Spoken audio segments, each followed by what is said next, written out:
You're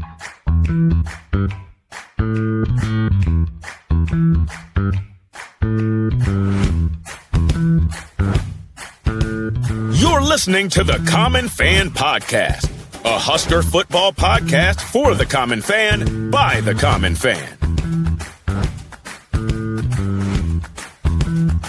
Welcome back to the Common Fan Podcast. I am TJ Burkle, as always, alongside Matty Owens Sr. and Geoff in Lincoln. Hey, get to the Common Fan website, www.commonfan.co. Subscribe on YouTube, like this episode, sign up for the free Common Fan newsletter. It's free. Follow all the social media accounts and generally keep up with all the fun and frivolity of the Common Fans. That's commonfan.co. Also, Common Fans, what's more Nebraskan than football and beef? Oak Barn Beef is a family-owned farm right in Nebraska, shipping premium dry-aged beef straight to doorsteps nationwide. Whether you're stocking the freezer, grilling for game day, or looking for a gift that actually impresses, Oak Barn Beef has got you covered. Check them out at oakbarnbeef.com. That's oakbarnbeef.com, and taste the difference of Nebraska-raised dry-aged beef. It's a couple days before Christmas, Common Fans. We've got one more Nebraska football game this calendar year, this 2025 season. Get yourself a big roast from Oak Barn Beef, maybe some steaks, maybe some ribeyes for the special occasion. It's also New Year's Eve, double whammy special occasion. Yeah. Just last night, I just made some burgers with some ground beef from Oak Barn Beef. You can't go wrong. Whatever you fancy, go to oakbarnbeef.com and get yourself ready for that bowl game. I'm guessing though, with Christmas coming up, Jeff, are you guys having turkey? Probably. Turkey. I'm guessing there's some turkey That's involved disgusting. there. Absolutely disgusting. It's not just, see, that just proves you're wrong. It's not just a Thanksgiving treat. It's a treat for all holidays. I might grill up a bird on the 4th of July next summer. I might do that. You should. Well, many are saying if you look at the studies, turkey consumption on Christmas is going way down. I don't know if you knew that. I believe I did that. not know that. I believe that. Yeah, many are saying. Matty, more of a prime rib beef Christmas. Yeah, Is more of a beef holiday for me. Christmas is a I beef agree with holiday. you. That's good Yeah. stuff. Mhm. Yeah, that's right. Listen, guys, we've long wondered if Matt Rhule is a listener to the program, and I think we got some evidence that obviously he is on Friday, because he responded to the comment about whether or not the program's in a reset, which we talked about on our last episode. Yeah. No, just kidding. Just kidding. No, don't blame Sipple. That was, I think it was. We were used referencing Sipple's word. Sipple's article about the reset, and then Sipple was the one who asked the question that seemed to animate the head coach. But we do know that coach is listening occasionally. We do know that. So, Coach, we love you. Yeah. Got your back. We got your back, Coach. You're we welcome. got to see some wins, but we got your back, buddy. You're welcome for the Belly G option pass in 2023. Touche. Yeah. Yep. Matty up. Mhm. Matty up. Yep. But I do want to talk about that press conference a little bit. Rhule, it's kind of what we talked about on our last episode. He kind of felt like a different guy. Yeah. Felt like a new man. I think it's probably, it was pretty spicy. And I think part of it's probably like let's move past this Dylan thing, right? Yep. Dylan's moving on. Thanks for the memories. To Wong Fu, thanks for everything. Julie Newmar, let's move on, right? Sorry, 90s Excellent movie. poll. 90s Filmed movie in rap. Nebraska, mind you. Yeah, there's Nebraska connections there. Yeah. But I want to talk about two different things that he said. One, he was sort of like exasperated when Sipple asked the reset question. And he said, he called it ridiculous to suggest that the program was in a reset. And he talked about how we're building, right? And so he basically said, the end of the season, bottom kind of fell out at the end of the season. He acknowledged that. It's not as good as it should be. He acknowledged that, right? He said, we should have had 2 more wins this year, and we didn't, right? So he continues to own his stuff, right? Mm-hmm. But he also said 5-7, 6-6, 7-5. We are making progress. We are building. He referenced Bill Belichick, who told him, I don't know when, several years ago, that it takes 3 years just to get your staff in place. He brought up Indiana. He brought up the whole Indiana thing. He said, everybody wants Indiana. That's, that's not the reality for most, but everyone wants Indiana. So it was pretty, if you, Common fans, if you're, I'm sure most people have read about it or seen clips of it, but go back and watch that press conference because it was a pretty passionate Matt Rhule. The other thing he said, guys, that I wanted to get your take on, we're going to get your take on all this. He talked about what he inherited, which he has he's mostly shied away from doing. Yeah. To this point. Quote, if anyone ever understood what we walked into, they'd be amazed of what we've done behind the scenes. Quote, I've had to do a lot of stuff because someone else didn't do it. I shouldn't have had to do it. Some people take over programs. They didn't have to do that. I think he's right. Other people in other programs didn't have to clean up the messes that he cleaned up, I think is right. What he's saying. Yep. We had to do a lot of stuff. So now I get to be a lot more involved with the football. One more quote here. He just says, we are moving forward. This is also from Sam McEwen's Rewind article. We are moving forward. That's the end of Rhule's quote. Here's what Sam says. Rhule mentioned Indiana, which was unnecessary but notable, precisely because there are no factions to please, traditions to protect, donors or regions to coddle. Curt Cignetti got to do at Indiana what all coaches dream about doing. Make it about the football. Cignetti's very good at it too. That's what Sam said. That might be a little generous to Rhule. Yeah. But, anyway, what do you guys, what's your guys' take on all this stuff? I think it's interesting to hear that now because if we recall, in year one of Matt Rhule, he was pretty complimentary of Coach Frost and Mickey, I think, and Mickey, and you wonder if some of that was blowing some smoke because at the time there's still a little bit of that faction of Husker fans that are a little bit upset for reasons I can't explain that we fired Scott Frost. So I think that some of that was him just trying to be like, yeah, he did some good things. He's a Nebraska guy, right? Frost is a Nebraska guy. He doesn't want to upset anybody. I generally don't really like that when coaches make excuses like that and blame prior staffs. I mean, I got so sick of Frost doing that. So I don't really care for that too much. And I think it's interesting that Rhule is going that direction now. But at the same time, I kind of like this version of Matt Rhule back against the wall. Like there's a little, it was fiery, it was passionate. I like that. And I'm excited to see what that translates into, next season. And I also like that he's actually coaching some football, like these guys, like, yeah, we say, we want a coach that's a CEO and all this, but I think for him, he's a football coach. And he's coached dang near every position group on the football field. And I know he's got good insight and good experience at all of those. So, and if you heard Riley Van Poppel too, talking about coach practicing, like that was refreshing. Like he kind of insinuated like, hey, if coach wants to be the permanent D-line coach, like I'm all for it. And I love that. I love that we have a head man that's willing to turn his hat around backwards and get in there and coach some football. I like that a lot. And I think that at times, head coaches would be better served doing more of that.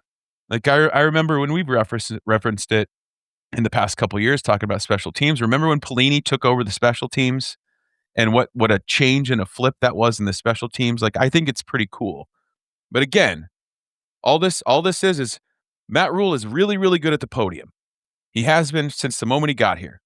So this is great. I like what I'm hearing, and I'm sure a lot of other Husker fans like what they're hearing, but we got to see it translate to the field. We got to see it translate to wins. Like this is all good that we like what our coach is saying, but we've got to see the results. Geoff, you look like you like really ready to say something. No, I agree with Matt saying like he's fiery, but I would say he has been good at the podium. I don't think this was his best effort. I can't stand the well, now it's not my fault now. It's politician speak. You know about that, TJ. It's politician talk. It's where things aren't going. Your approval numbers are going down. What's the first thing that you do? You blame the previous administration. It's not my fault. Now I inherited this, and he's never been like that before. And that tells me one of two things: either A, Matt said it, his back's against the wall. He has to come up with something, or B, when you start blaming other people, it makes me feel like maybe he's worried. Maybe he's like, "Oh shit, this isn't working out the way I thought it was. I've got to tell these people something," because he's never done this before. So for me personally, I'm not a big fan of that, and I don't think it was his best effort in front of the media. I know it's spicy and that's cool to kind of be edgy like that, but you just own it, man. Don't blame it on somebody else. I'm tired of that.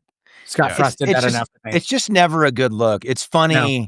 It's funny when you think about Frost, especially when Frost first took over and he would throw shade at Riley and how they were doing rugby tackling or how the team was soft. And we all ate it up because the Riley era didn't go well. And we thought Frost was going to lead us back to the promised land. Mm-hmm. And so nobody really cared. There was no affection for. So I think some of this is just the fatigue then of Frost. Sure. Frost kept talking about that stuff.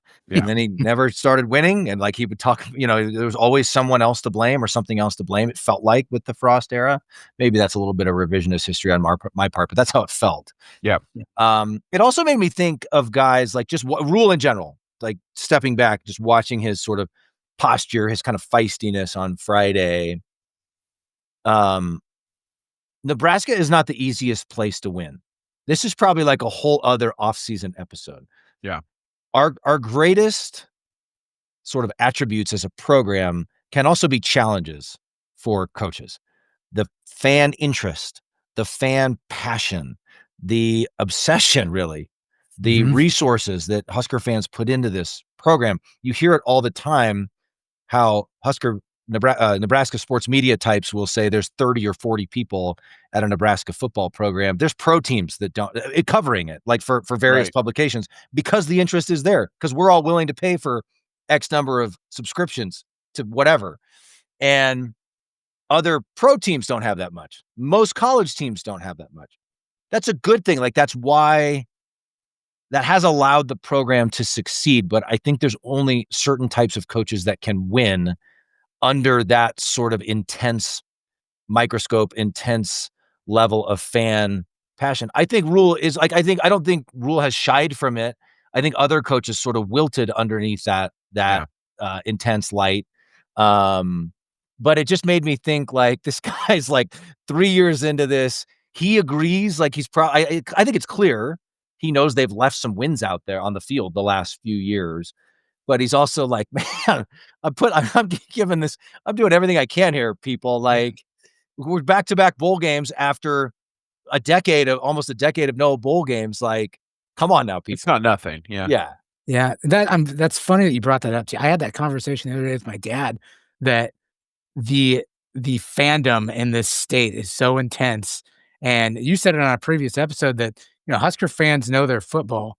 Maybe I'm not one of those folks that knows it as that in depth as some of you guys, but it's like everybody thinks they're a coach. And so you get under this intense microscope, like you said. I think sometimes that can almost hurt us more than it helps us in some cases, because you're right. Like he's got to think, I've actually made progress with this program more than anybody has in the last few years, and I'm still getting shit for it. Like, what do you people want? So I get it. It's a positive, but it can be a negative at the exact same time. I thought it's funny you brought that up. I was just talking about that. Yeah, for sure. But I do think like Rhule has made a point to be out in the community to talk about, I think other coaches, Frost didn't like it, frankly, right? I think other coaches, Pelini over time, I think it wore, maybe he and the fan base wore on each other, perhaps with Pelini. But going back, one other thing I wanted to flag, guys, this was from Sam's Rewind article a week ago. So not this week's, but last week's. This was more heavily focused on Raiola, but I think it fits into this conversation as well. Quote, this is from Sam. For Nebraska, Raiola's departure is an opportunity to place the quarterback position back within the larger framework of the team. Matteo, you said this on our last episode too. Thank you. Let the lines, running backs, I'm skipping around a little bit. Let the lines, running backs, and linebackers be the foundation. Even when the best Nebraska quarterbacks stood tall on the national scene, they sat on the shoulders of the pipeline, giving the ball to the workhorses. And I think that's the other thing. I've sort of caught up on like a week's worth of Husker football reading over the weekend. So forgive me if I'm a little all over the place. Hey, don't be hard on yourself. You're a common fan. We're all just coming. We're just trying to. It's the holidays. Just trying to get the Christmas. Trying to get by. Yeah. Trying to get by. Thank you, Matty-O. Yep. But I mean, that's another point I think that Sam is making is like Rhule can get back to being himself. He's known as a development guy. His teams have always been known for like toughness and grit. And we talked about this too. Like you sort of have to get the 5-star quarterback when you have this family connection, and he's considered like you sort of have to do that, right? Yeah. Yep. But maybe it sort of was as much of a distraction as it was good too. Maybe I think those things can both be true. Sure.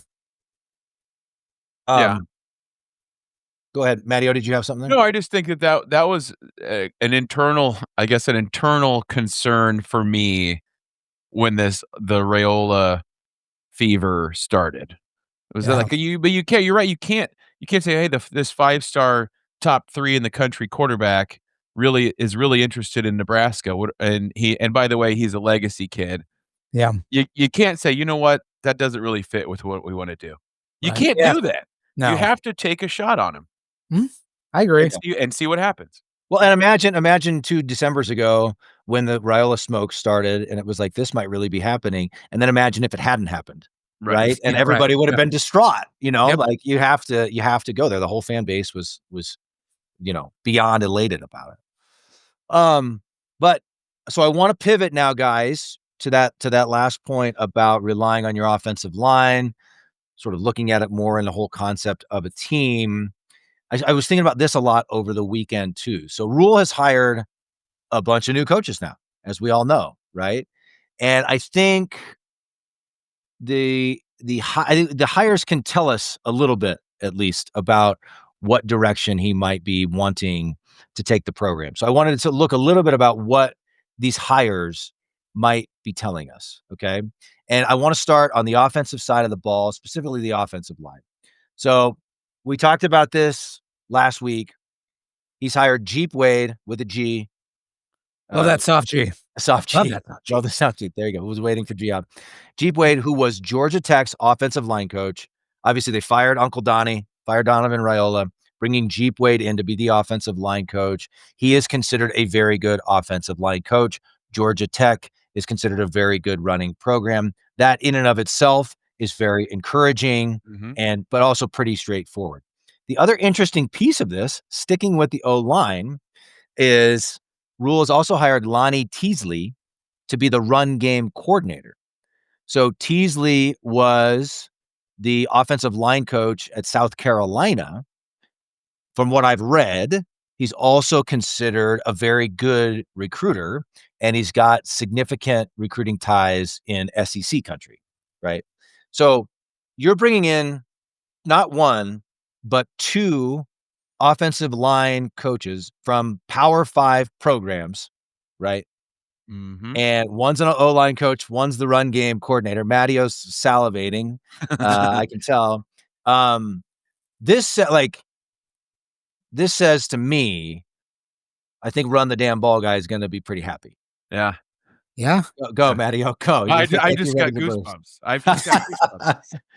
Like I appreciate modern football and teams wanting to be balanced and be able to throw the ball and run the ball.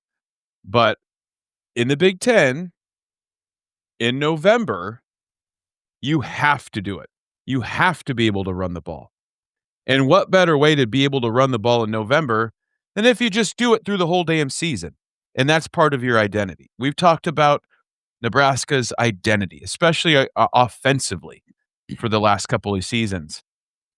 To make it your identity that we're going to run the ball and we're going to run it. And even when we're going to run it and we're going to do it well. And then this thing that I saw in Sam's tweet the other day about Nebraska maybe being a little more creative with the run game. I love that.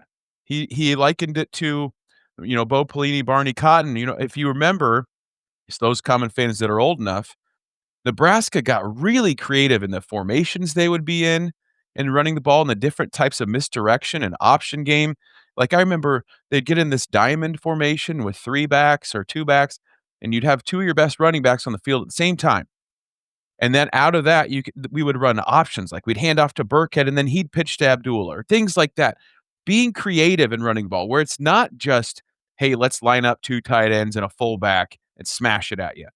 Because I would like that too, but I think you have to do a little bit more than that this day and age, and especially in the Big Ten, when the other team's defense is big and gnarly and nasty, and if you want to try to run right at them, they're saying, okay, come on, bring it on. So you got to be a little bit smarter and use your athletes in that run game. Do some pulls with your O-line. Get them out on the edge. You could be creative with that, and I'm really looking forward to see what we do with 2 offensive line coaches, 2 Power 5 offensive line coaches on the same staff. I mean, this is an early Christmas gift, guys. For us, run the damn ball, guys. Yeah. This is an early Christmas gift. Having 2 Power 5, Power 4 offensive line coaches on staff. Fantastic. So it gets, I don't know.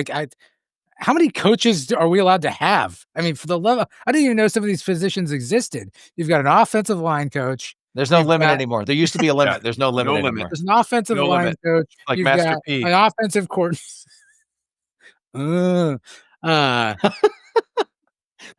coordinator. Oh, you're welcome. That, Jeff.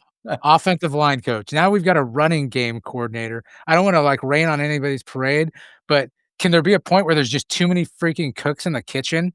It just seems like valid. You pile all these people in there. You got too many voices coming at players from different directions. I don't know. I'm throwing that out there. Jeff, Matty O and I here, we're bringing our ideas, we're bringing our positive energy, and there you go with the negativity. He just comes in and craps all over it. I didn't even know these positions existed. We're just making things up now. Nothing negative to say about 2 Power 5 offensive line coaches who are considered excellent coaches and excellent recruiters, both sitting at Nebraska at the same time. Coaches have egos. Before you know it, one of the other one's going to think they're smarter than the other one. They're going to think their idea is better. You need to go my way. The other guy's going to think you need to go his way. Before you know it, they don't know what the hell they're doing. Jeff, you're just borrowing trouble. You're just borrowing trouble, Jeff. I'm sure they're professional enough to realize the chain of command. And I don't know, but I'm guessing when you have who answers to who? 2 like that, one guy's probably more focused on the actual plays they're running. One guy's probably more focused on technique. I'm sure there's some kind of arrangement that they're going to have here. Mm-hmm. But it's a valid point, Jeff. But I'm sure these things have been thought of. Jeff, it's who answers to whom. Anyway, the other thing this gets at, guys, is the identity question that we've talked about a lot. Yeah. Emmett was an All-American this year, right? One could say Nebraska ran the ball pretty well this year, but Emmett and the O-line, we've talked about this. The O-line played better they blocked better, I think, when they were focusing more on the run the second half of the year. That's all true. But Emmett made a lot happen himself too. Yeah. Let's be clear. Made a lot of guys miss. And it doesn't mean we had a clear picture of what the identity of this offense is or was.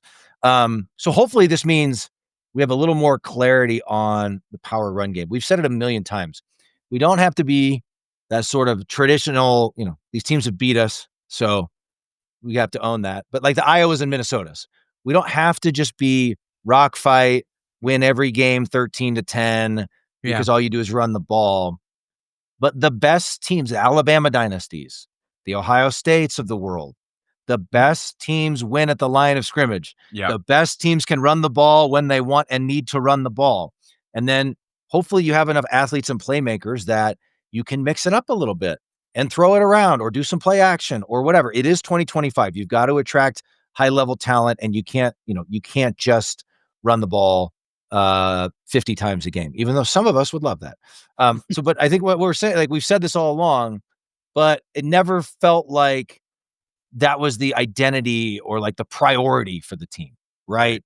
It was let's get the ball into space. Let's be multiple. Let's get the ball to our playmakers. And it was just kind of this mishmash of sort of a lot of inconsistency as much as anything, right? And Yeah. so I really hope what this means is that we're moving toward more of a run-heavy offense, right?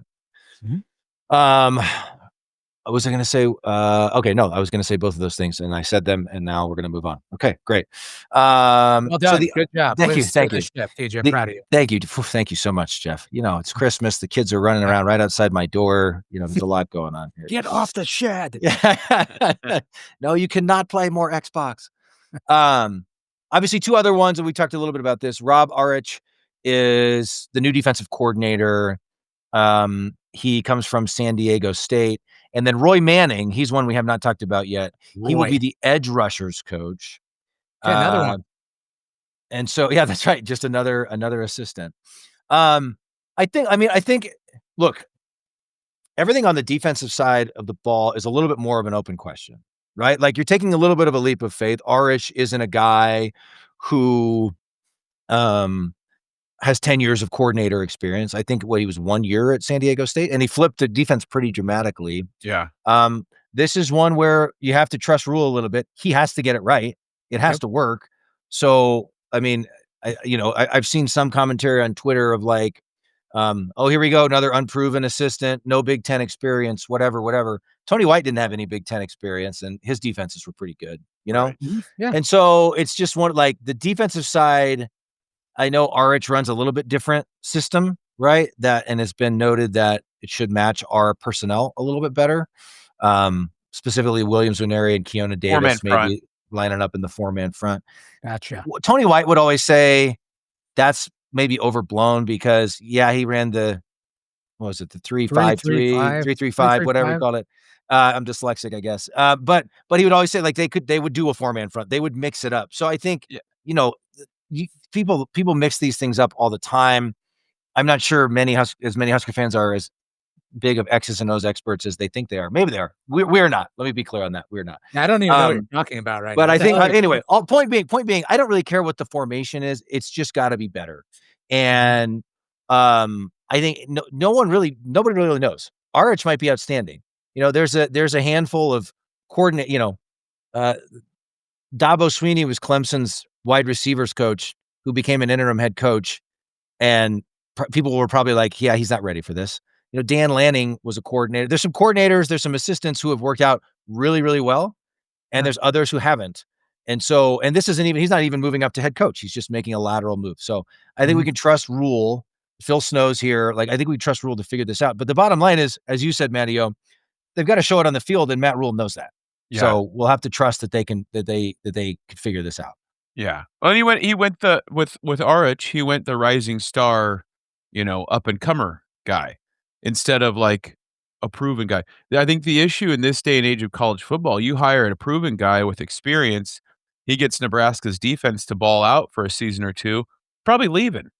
Probably taking a head coach job somewhere. Good point. So you ideally you'd like to have a guy that's going to be here for a few years before he takes the next step. So, I mean, you got to think about all these things. Like, I know we want the best and the most expensive and the brightest and the most success, and we want all those things. It's just not that realistic. I mean, it's not. It's a great point. And we've got a checkbook and we're going to pay you, but hey, maybe this is a better route. Taking somebody that's done a little bit of things good and looks good on paper and defense had good stats and all those things. See how it goes, and it's got to line up, philosophically too. So, well, it's got to work. I mean, he was like, where was Butler at before he came here? Do you guys remember? The Buffalo Bills. Buffalo Bills of the National Football League. For whatever reason, he was hung up on him and he said, that's my guy. And he was pretty confident on him coming here and making a difference. So we all saw this has to work, TJ, Matt. He needs to get this right. It was a strikeout last time. Hopefully he's got it figured out this time. Because I think part of it too, that the part that I like about it on paper again is you're bringing in guys that have been in college football. But with Butler, it was kind of one of those things where, I'm sure he's a really good football coach and knows more football than most of us will ever know in our lifetime. Yeah. But managing your guys too, coming from the NFL to the college game, I think some guys, it's a little bit different. right? You kind of let things slide a little bit more. It's it's not as much of rah-rah motivational maybe. You expect them to be able to get up for games on their own. That's how they do it in the pros and those kinds of things. There's some of that too. I like us hiring Yeah. guys from college football. So Yeah.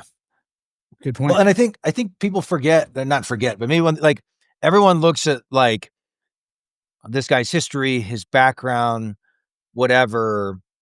Like Matt Rhule sat down in a room with this guy. He sat down in a room with other candidates too, and they talked X's and O's. And there's a personal element to this, to where you have to trust the guy. Like I think one of you said it already. You got to be compatible. You got to be able to work together.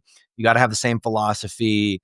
You got like all those things, right? And so, Matt Rhule sat down in a room with this guy. Phil Snow was probably there. They probably looked at film, probably had a whole interview process, all these things. The guy's a smart football coach, right? So, to some extent, Kurt Cignetti, I can't believe I didn't bring that guy. That's a great example of a guy who coached at the lower levels, showed up in the Big Ten and dominated right away. So again, some of those are unique circumstances, but the point is, like, we just got to trust Rhule that, again, if Arich doesn't work, it's worse for Matt Rhule than it is for Rob Arich, probably, right? Go ahead, GF. What do you think, like, in the interview process for coaching? Like, is he sitting down and saying, like, where do you see yourself in the next 10 years? What book are you reading right now? What are some of your strengths and weaknesses? That's what was the Michael Scott one? As you'll see, all of my weaknesses are in fact strengths. Like you just printed it off from Google or whatever. I wanted to make one other point, guys, as I have caught up on a week's worth of Nebraska football reading from various publications.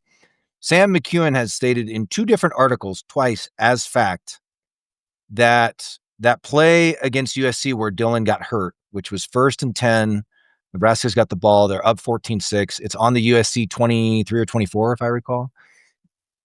He dropped back to pass, got sacked, broke his leg, fumbled. Literally, one could argue the entire season sort of flipped on that play.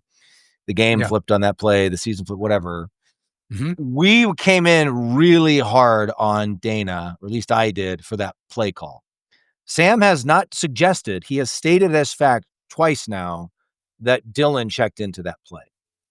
So what I'm sure Dillon had a reason for doing that. I'm sure he thought, I'm not coming in hot on Dillon, but I just want to point out we were very, very critical on Holgorsen because we thought that he called that play. I guess it was a run. It was 2 tight ends. It was apparently a run call. We had been running the ball really well against USC, and Dillon checked into the pass play. So not bringing that up to like rub it in Dillon's face, like, hey, you shouldn't have done that or you wouldn't have broke your leg.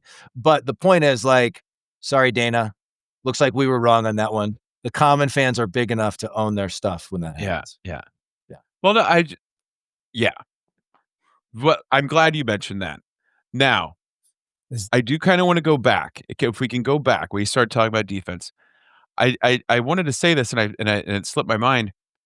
Is the 2 offensive line coaches and appearing to want to focus more on running the ball?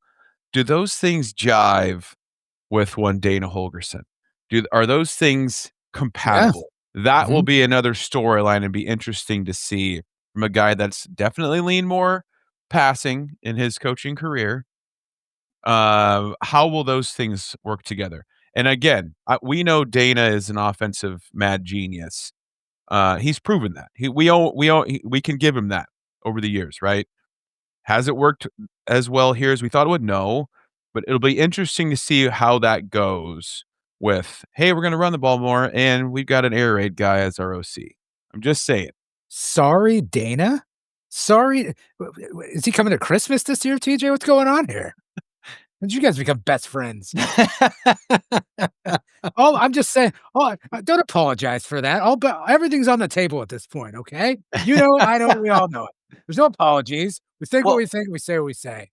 We got to get through this bowl game, but then I really am interested to see what happens in the off season. Like, are we going to keep saying that we're going to run the same offense? Or like, are we going to make more sort of significant overhauls? Are we going to make more Right. tweaks to the entire system? Yeah. It feels like you kind of have to with, we'll see what they do in the portal, but Latif is more of a running quarterback. We think there's going to be more of a focus on the power run game. What does that look like? We said it many times this year. I at least expected more creativity from Dana.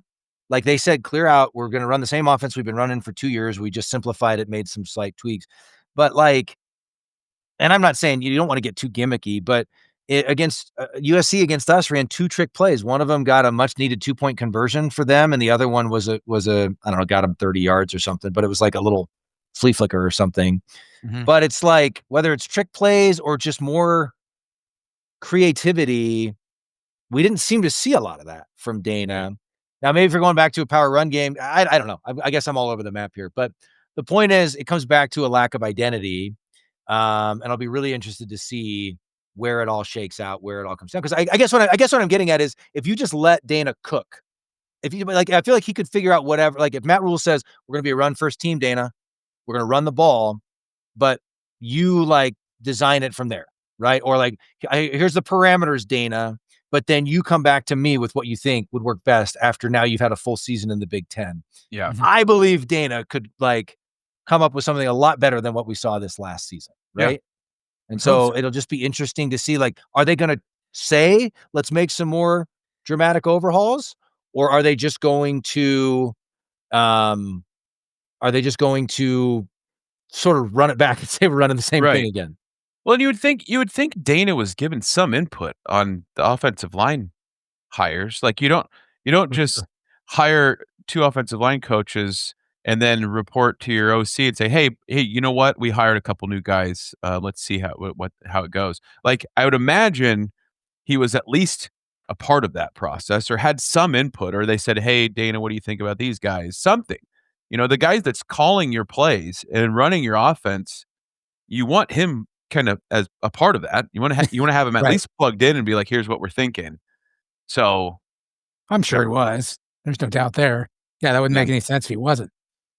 I shouldn't have even said it, Jeff. No, I'm glad you brought it up. Yeah. Sorry, Jeff. Sorry if that bothered you, Jeff. No, I'm just saying. I mean, when I brought up the running game coordinator, you thought it was absurd that these guys wouldn't know each other and talk to each other. So it would seem likely that Dana would It is- have some It input is on absurd. on who's hired for the offensive line coach. I'm just saying. All right, Common fans. Let's say, should we end with Christmas wishes? Common fan Christmas Well, hey, wishes you know what going we into the need to do? 2026 season. We need to talk about the bull pick'em. We forgot to bring up Oh the my bull gosh, we pick'em. forgot it for the second. Oh, yeah. second time We've in got row. a Common Fan bull pick'em on ESPN. Too late to sign up now, so I'm not gonna even talk about that, but we do have 40 or 50 or so people that are in it. Let me see if I've got the actual numbers here. Friend of the program, Michael Severe, was near the top of the leaderboard the last I checked. Of course he course he was. We was. shouldn't Why have wouldn't he be? invited him. We shouldn't Why have wouldn't invited you? him. I Can know you it. kick people out? He Can you knows kick more people about. out? He's one of the more knowledgeable football guys in the sport, Nebraska sports media. That's not a knock on you, Michael. It's just we shouldn't have invited you because we wanted to cook the books and give ourselves a chance to win. I'm But hey, 7-4. 49 participants in this thing.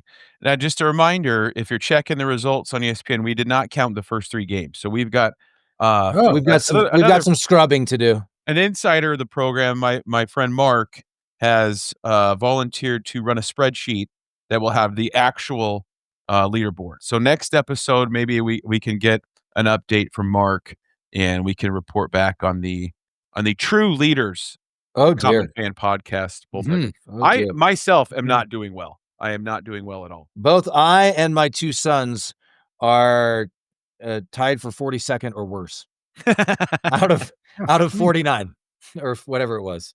So Yeah. we're struggling. A lot of bowl games left, Common fans. A lot Yep. of bowl games A left. lot of football left.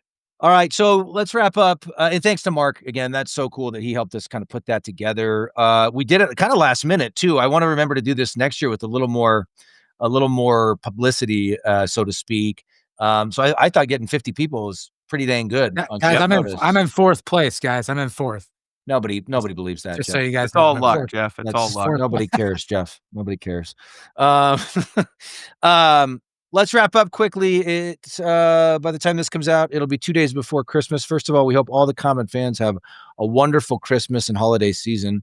We love you all. But let's talk about, do we have any Common fan Christmas wish? Anything on the Common fan Christmas wish list, specifically as it pertains to Nebraska football going into 2026? I have a pretty specific wish. Mm. I would like to see Nebraska football, the defensive unit, the black shirts, as they have been known over the years. They didn't look a lot like black shirts in 2025. I'd like to see them get the quarterback. My Christmas wish is in 2026, Nebraska gets to the quarterback. Let's just say 20 sacks. I feel like that's attainable. 20 sacks on the season. I mean, that's less than That- 2 per game. I think That feels like a lot based Yeah, on recent history. It does. But you look Less at than other 2 per teams and game. what they've done, like it's not that unusual or that lofty of a goal. 20 sacks in 2026 for the black shirts is my Christmas wish. Mm. And also for all the children of the world to join hands and sing. No, that's the old Steve Martin SNL. And of All right. course, Yeah, Geoff, what about you? you know what I want. I want Hollywood. I want an answer on our quarterback situation. I want to know who's going to be leading this team, who we're going to get out of the portal. I want an all-star. I want somebody that can run the ball. I want somebody that can throw the ball all over the field. I want us to kick ass on offense this year. That's what I want. I want us to kick some ass on offense this year. I know that's What about your pretty guy? general. What about Latif? You're president of the fan club. He can run. If he can do it, he can do it. I want to know who we're getting out of the portal too. Is clearly we're gonna have to go after somebody. I listened to Carricker the other day, and he's like, we need a big name that can hopefully maybe bring some people with him to attract more talent to Nebraska. So ideally, I'd like to see a big splash hire, or not even a hire. It sounds like a hire, but a recruit to come in and give us some confidence going into next year. I'm a big TJ Latif guy. I know a lot of you folks weren't, or at least didn't want to give him the benefit of the doubt. So yeah, quarterback it is. That's what I want. Tell me who it is. What's a QB? Give me an idea where we're going. Okay. Thank you, Jeff. And no, I didn't know that, but thanks. You started your What? answer with, you know what I want. And You did know that. I don't think either of us did know, but thank The you. common fans Thank know. you. Yeah. The common fans know. The regular common fans know. Mhm. I'll do one shorter term specific one and one bigger picture one. First, I'd like us to win the bowl game against Utah. They've got, I guess their starting quarterback is going to play, but they've got some linemen who are projected to be like top round picks. This guy won the who- Outland. Do they have an who- yeah, Outland winner? who are that's not sitting playing? out. Yeah. They're sitting out. Sorry, I had to get a sip of water there. There you go. So I'd love to, like, I mean, if they lose by 3 or 5 and they play really well and we stop the run more than we think we're going to stop the run, and Latif looks really good. Hopefully he's healthy by then. Like, I don't think anybody's going to like that. It kind of is what it is. We can live with that. But I'd really like to see us win. Yeah. Crazy things happen, and Utah's the better team. 2025 Utah is better than 2025 Nebraska. Let's be clear. But who cares? It's a bowl game. Did And you? so, yeah. Did you all pick Nebraska in the pick'em? I'm just curious. I don't think I could. I'd have to go back and look. There's no way I picked Utah. Yeah. I probably didn't even think about it. I probably just checked Nebraska and moved on. There's no way I could pick anybody other than Nebraska in that situation. Do you care to comment, Jeff? No. I'm just wondering. No, go ahead. Go on. Matteo, you're being oddly silent. I What? didn't pick Nebraska. Well, these competitive guys try to win a pick 'em here. Hey, it's the name of the game. Pick the winner. The other thing I want for Christmas, and we won't know until 2026. We won't call it a leap, but I would like to see a big step forward for the Nebraska football team in 2026. And here's what I mean by that. Like, that's pretty vague. I don't like 2025 was certainly not the year 3 leap that everyone talked about for Matt Rhule. So, and 2026 schedule is so much more difficult. Yeah. Right. We've talked about this many times. Oregon, Ohio State, Indiana, at Iowa, at Illinois, Yada, yada, Washington, yada, yada, yada. Mm-hmm. So I would like something tangible that we all know, like we need to run the ball better. The defense needs to be better. Like those are sort of, yes, we want all those things to happen. I want something tangible. I want to pick off one of those top teams, or I want to beat a ranked team, or like I want to, go to Oregon and win, or host, I can't even remember what's where, Ohio State or Indiana and win. Or like, I'm tired of, even in Rhule's first year, second year, Dylan's first year, we go to Ohio State and almost beat them.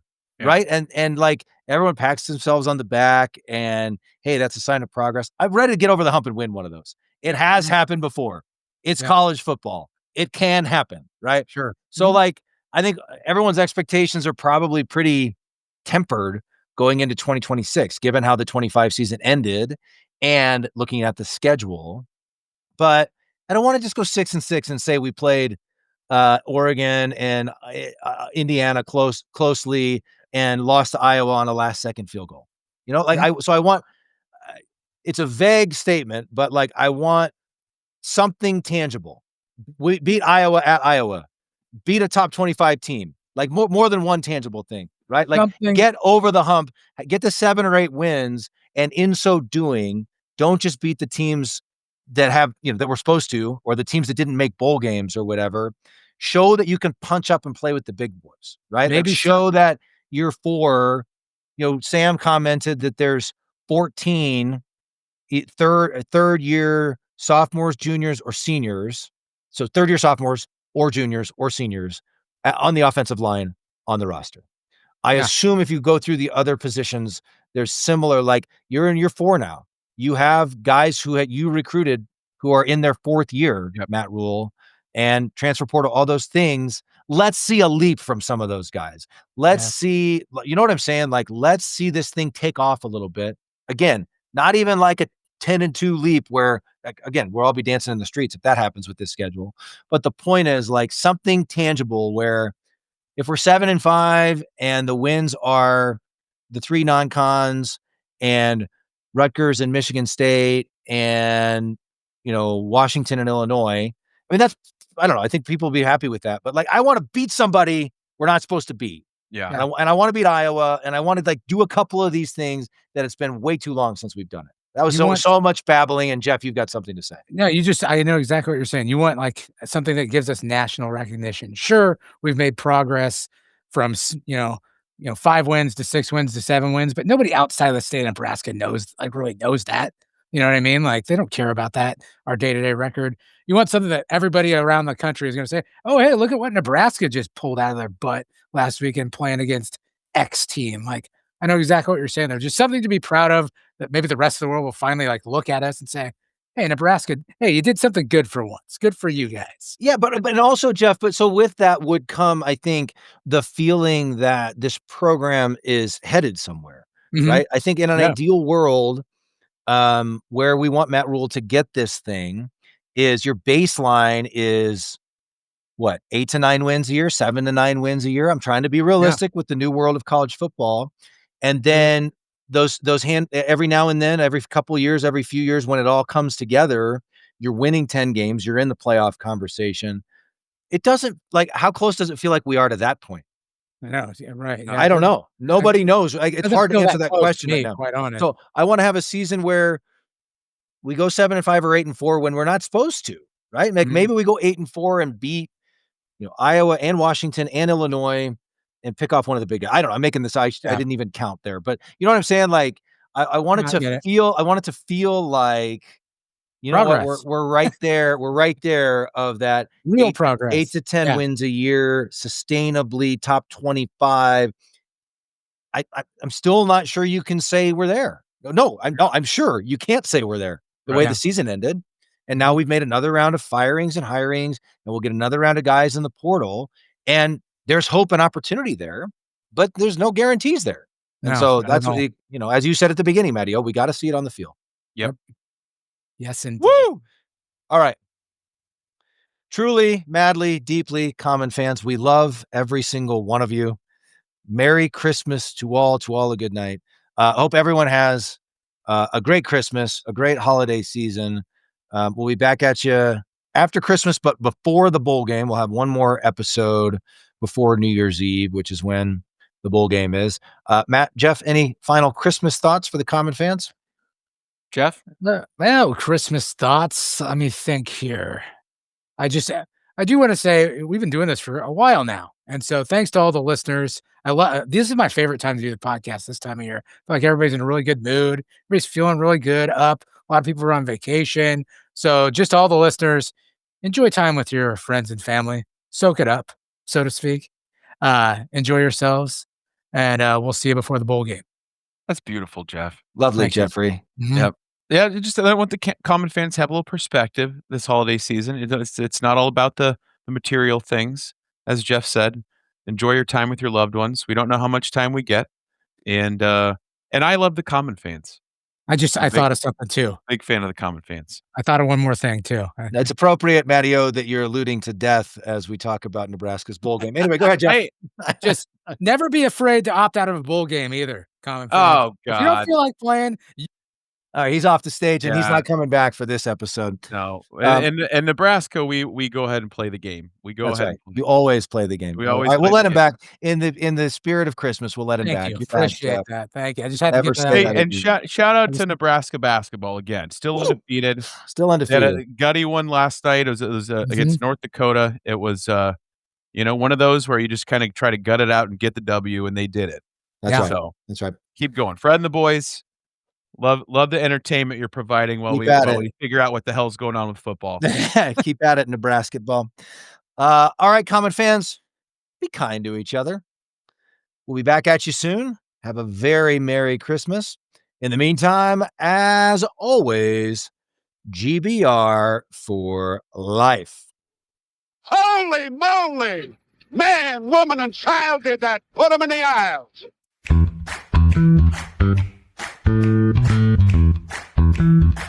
And Nebraska takes the lead.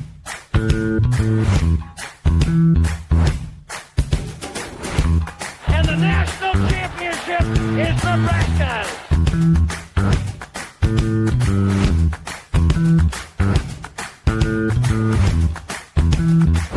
Bring that trophy back to Lincoln.